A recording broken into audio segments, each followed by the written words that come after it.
Hello friends, this is Tanmoy Banerjee. Welcome back to my YouTube channel called Easy Learning Art with Tanmoy.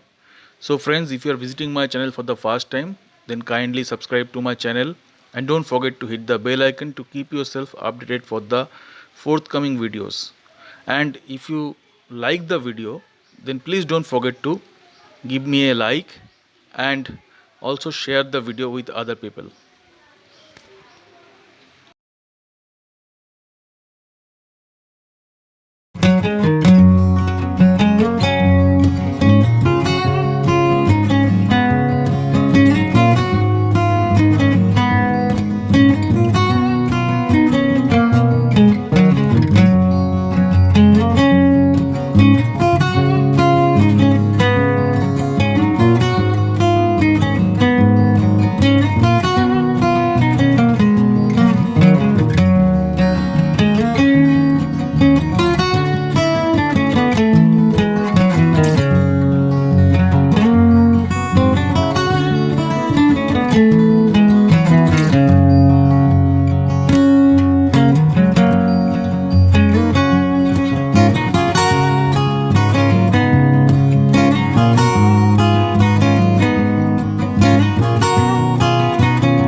friends, today I have drawn this Sadabahar plant. So the plant is called Sadabahar, and to draw this I have used oil pastel color. You can see I have used oil pastel colors. Then I have used these color pencils. I have used these color pencils from uh, Faber Castle. Yeah, this is the packet. Apart from this, I have used charcoal also, charcoal pencil, soft. Where is that? I have used charcoal pencil soft. So that is from, yeah, you can see this. So this is from Camlin, and the oil pastel color again is from Faber Castle. So these are the three components I have used to draw this picture.